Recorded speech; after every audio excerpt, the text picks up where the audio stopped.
अस्सलाम वालेकुम, ये this is Jawad and welcome back to another video. तो आज की इस वीडियो में हम देखेंगे जो फेडरल बोर्ड के इंपॉर्टेंट एमसीक्यूज़ हैं, जो कि ऑलरेडी आप लोगों को एक तो लास्ट ईयर पेपर में आ भी चुकी हैं और इस साल भी आ सकते हैं। वो मैं आपको दो पेपर दिखाऊंगा, एक को आप खुद सॉल्व करोगे आप अपनी बुक से, ताकि आप लोगों को चीज़ें ढूंढ के याद रहें, क्योंकि मैं सॉल्व करवा देता हूँ फिर आप भूल जाओगे जब आप खुद मेहनत से सॉल्व करोगे।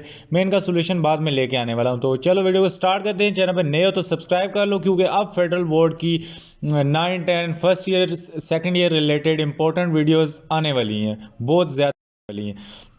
तो यहाँ से हम स्टार्ट करते हैं। आपका इस तरह कुछ एस एल ओज बेस्ड जो आपका क्वेश्चन पेपर है बायो का, बायो के जो भी स्टूडेंट्स हैं वो यहाँ पे अपने दिमाग वगैरह को खोल के रखें। तो आपका इस तरह वर्जन नंबर वगैरह होता है, ये सारी चीज़ें आपको मैं ऑलरेडी एक वीडियो में समझा चुका हूँ।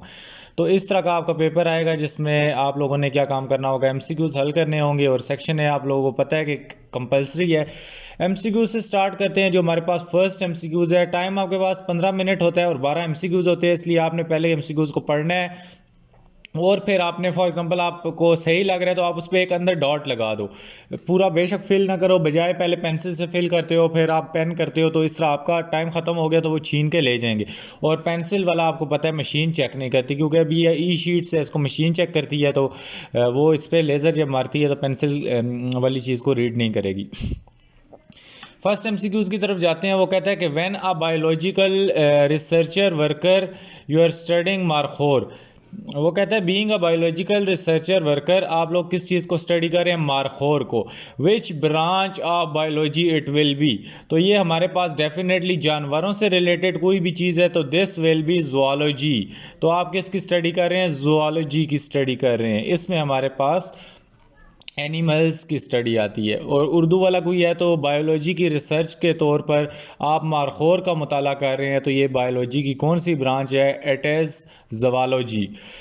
इसी तरह कहता है the logical consequences of the hypothesis are law, theory, deduction या मुशाहिदात।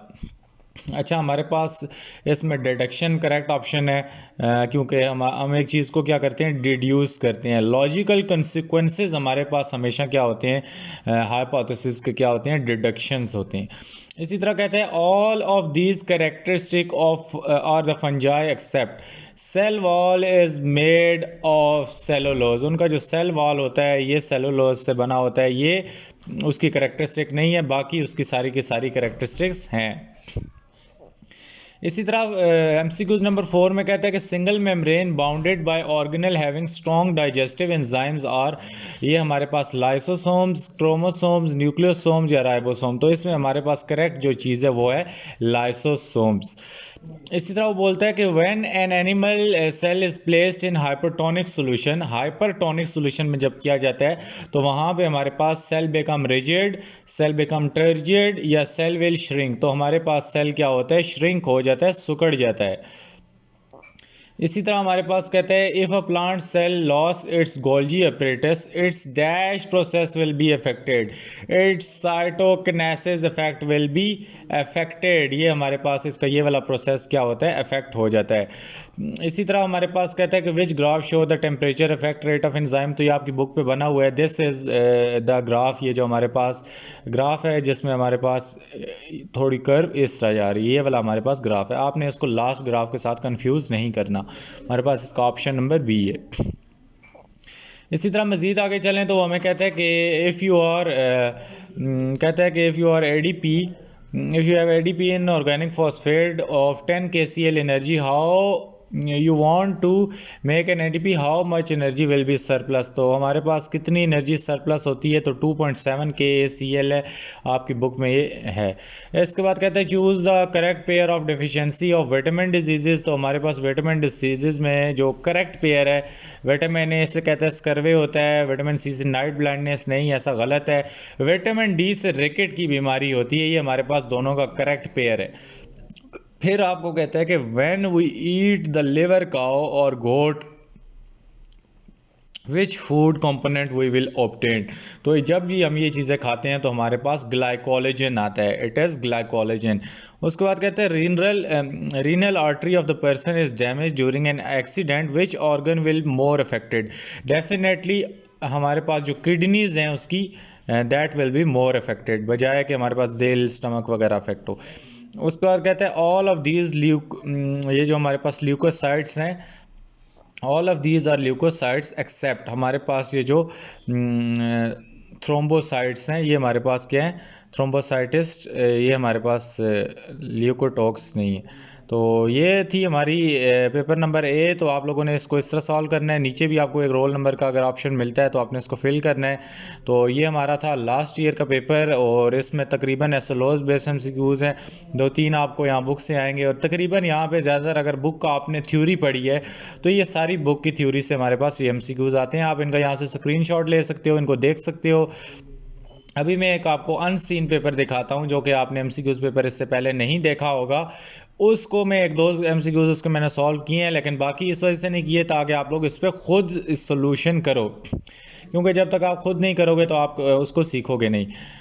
और यहाँ पे हमारे पास इसका सोल्यूशन करके आप लोगों ने कमेंट्स में करेक्ट ऑप्शन देने हैं, फिर मैं बताऊंगा कि आया कि आपका ऑप्शन करेक्ट है या गलत है।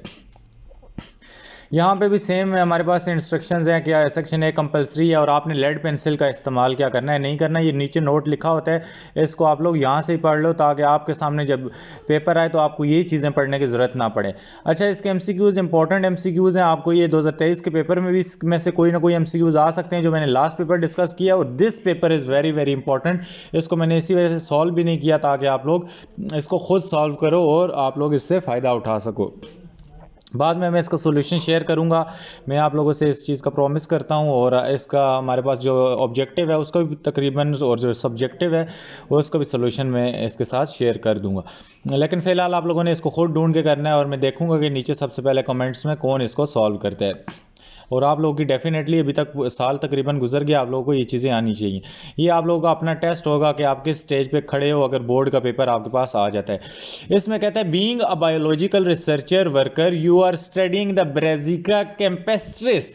आप किसको कर रहे हो जी? स्टडी ब्रेजिका कैम्पेस्ट्रिस को, जो कि एक प्लांट है। Which branch of biology it will be? हमारे पास it will be botany, because हम किसको स्टडी कर रहे हैं? प्लांट्स को।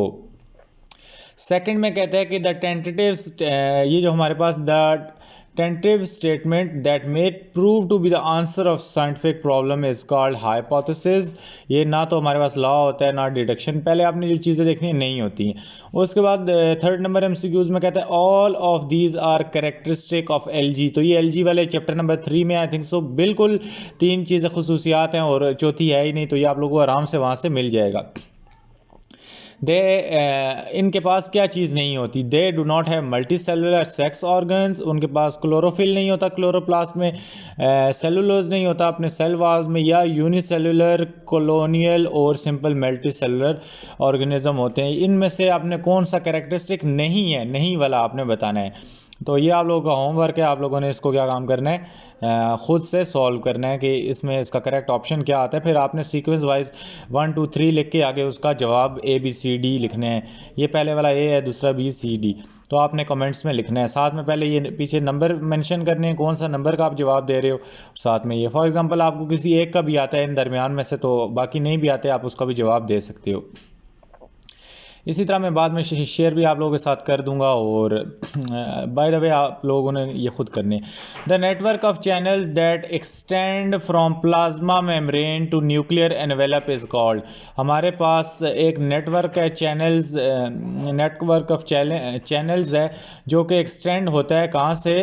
प्लाज्मा मेम्ब्रेन से लेकर न्यूक्लियर एनवेलप तक आता है। वो कहता है न्यूक्लियर एनवेलप से प्लाज्मा मेम्ब्रेन तक फैला हुआ नालियों का जाल क्या कहलाता है? It is mitochondria, Golgi bodies, plastids या एंडोप्लाज्मिक रेक्टिकुलम। तो इनमें से आपने बताना है कि ये जो हमारे पास एक नेटवर्क ऑफ चैनल्स है ये जो एक्सटेंड होता है। डेफिनेटली अब अगर आपने शॉर्ट लॉन्ग क्वेश्चन किए हैं तो आप इसका जवाब दे सकते हो। तो यहाँ पे हम 5th नंबर एमसीक्यूज को डिस्कस करते हैं। वो कहते हैं when an animal cell is placed in hypotonic solution. यहाँ पे भी हमारा एनिमल सेल के सॉल्यूशन में जा रहा है, हाइपोटोनिक सॉल्यूशन में। व्हाट वुड हैपन, कि क्या होगा? तो ये सेल क्या होगा? सेल विल बिकम रिजिड, कि सेल सख्त हो जाएगा, रिजिड हो जाएगा। सेल विल बिकम टर्जिड, कि वो टर्जिड हो जाएगा। सेल में रैप्चर, सेल फट सकता है। या फिर क्या होगा? सेल में श्रिंक, सेल सुकड़ जाएगा। इन चारों चीज़ों में क्या होगा, जब भी हम सेल को हाइपोटोनिक सोल्यूशन में डालेंगे तो आपको इसका आंसर उस चैप्टर में मिल जाएगा जहाँ पे हाइपोटोनिक सोल्यूशन है। इसमें हमारे पास कंडीशन है जब हम सेल को इसमें डालते हैं, उसमें आपको इसका आंसर आराम सुकून से मिल जाएगा। Identify a phrase, 6 number MCQs में बोलता है identify a phrase which sister chromatids of each chromosomes are separated, कि ये कौन सा फेज होता है जो जिसमें सिस्टर क्रोमेटिड ईच क्रोमोसोम से सेपरेट होते हैं। आपको माइटोसिस या मियोसिस में ये मिलेगा, जो कि प्रोफेज कहता है कि कौन सा फेज है जी, प्रोफेज में ऐसा होता है या मेटाफेज में होता है, एनाफेज में होता है या टीलोफेज में होता है। 7 नंबर एमसीक्यूज में बोलता है कि hydrolysis of starch occur with the help of, कि स्टार्च की जो हाइड्रोलिसिस हैं वो किस चीज़ की मदद से होंगी, एमालेज, सेलुलोज, लाइपेज या लैक्टेज। ये हमारे पास कुछ प्रोटीन्स वगैरह हैं, तो वो कहते हैं कि स्टार्च की हाइड्रोलिसिस किस चीज़ से होगी, एमालेज से, सेलुलोज से, लाइपेज से या लैक्टेज से। तो इसका आंसर आप लोगों को एंजाइम्स वाले चैप्टर से मिलेगा। उसके बाद एमसीक्यू नंबर 8 में कहता है कि in plant lose their mesophyll tissue यहाँ पे बोलता है if plants lose their mesophyll tissues which gas will increase in the atmosphere. तो हमारे पास ऑक्सीजन इंक्रीज होगी, कार्बन डाइऑक्साइड, CO या H2। तो अगर पौधे अपना जो मेसोफिल टिश्यू है ये क्या काम कर दे, खो दें, उसको लूज़ कर दें, तो माहौल में कौन सी गैस रिलीज़ होगी। आपको टिश्यू सेल वाले तकरीबन आखिरी चैप्टर आई थिंक सो उससे मिलेगा। Choose the correct pair of deficiency vitamin, ये आपको विटामिन वाले चैप्टर से मिलेगा, I think so chapter number 8 है ये। कि इसमें हमारे पास पेयर ऑफ डेफिशिएंसी जो कि करेक्ट है, विटामिन ए से रैकेट होता है, विटामिन बी से क्या होता है, ये होता है आई थिंक सो ये नहीं, विटामिन सी से स्कर्वी की डिजीज़ होती है, या विटामिन डी से नाइट ब्लाइंडनेस। तो आई थिंक सो इसमें से आप लोग जो भी ऑप्शन करेक्ट है वो इसको ट्राई कर सकते हो। Conversion of simple absorb food into complex compound that become part of the body, कहता है कि जो सिंपल एब्जॉर्ब मॉलिक्यूल्स होते हैं उनका कॉम्प्लेक्स मॉलिक्यूल में कन्वर्ट होना, that become part of the body is called digestion. ये आपको उसी चैप्टर से मिलेगा, चैप्टर नंबर 8 से, एसिमिलेशन, इंजेशन और एब्जॉर्प्शन। तो आई थिंक सो इसमें क्या होगा मैं नहीं बताऊंगा, ये आपका अपना होम टास्क है। उसके बाद if the blood is not supplied to the arms of the person, अगर हमारे बाजुओं तक खून ना पहुंचे, which arteries will be defective. तो ये चैप्टर आजकल मैं पढ़ा भी रहा हूँ, तो इसमें ये भी उसी चैप्टर में से है, चैप्टर नंबर 8 से ही आई थिंक सो। इसमें हमारे पास कॉर्नरी है और ये जो हमारे पास मेसेंट्रिक है, इसके बाद हेप्टिक है या सब कैल्विन है। तो इसमें से कौन सी आर्टरीज ख़राब होंगी अगर ब्लड कम्प्लीटली सप्लाई ना हो, ये चैप्टर नंबर 8, 9 से ही आपको कहीं से मिलेगा। उसके बाद all of these characteristics of veins, ये हमारे पास सारी की सारी खसूसियात हैं वेन्स की, except they have thick muscular layer, उनमें थिक मस्कुलर लेयर नहीं होती या उनके हाफ वॉल्व्स नहीं होते to prevent the backward flow of blood, कि खून को वापस जो बैकवर्ड फ्लो है उसका उल्टा फ्लो है उसको रोकने के लिए हमारे पास उसके पास वॉल्व्स नहीं होते, क्योंकि एक्सेप्ट लिखा है उसमें क्या चीज़ नहीं होती। Carry blood from parts of the heart या लो ब्लड प्रेशर, तो इनमें से 3 चीज़ें होंगी, जो एक नहीं होती उसको आपने हाईलाइट कर देना है। तो ये थे आपके पास 12 के 12 MCQs और उम्मीद है ये आपको क्लियर हो गया होगा। इसके बाद मैं बायो की एक वीडियो लेके आने जा रहा हूँ जिसमें आपको सब्जेक्टिव दिखाऊंगा। एक तो आपका होगा लास्ट ईयर वाला पेपर और दूसरा पेपर भी होगा, बोथ में इंपॉर्टेंट MCQs इंपॉर्टेंट आपके पास शॉर्ट क्वेश्चन और लॉन्ग क्वेश्चन होंगे। फिलहाल इस पेपर को आप दोबारा देखो और इसको आप लोग गौर से देख लो एक बार। इन सारे MCQs का आपने क्या काम करना है, कमेंट्स में सोल्यूशन करना है, और लास्ट जो पेपर मैंने आपको दिखाया था उसमें भी आप लोगों ने उसको अच्छे तरीके से अपने ज़हन नशीन करना है। पैटर्न इसी तरह का आएगा, इसी टाइप के आपसे चैप्टर से MCQs पूछे जाएंगे और ये वाला भी यहाँ तक देख लो। तो उम्मीद है आज की वीडियो अच्छी लगी होगी। अगर चाहते हो कि मैं सब सब्जेक्ट्स पे इसी तरह की बनाऊँ तो नीचे लाजमी कमेंट करना। मिलता हूँ किसी और वीडियो में। अल्लाह हाफिज़, टेक केयर।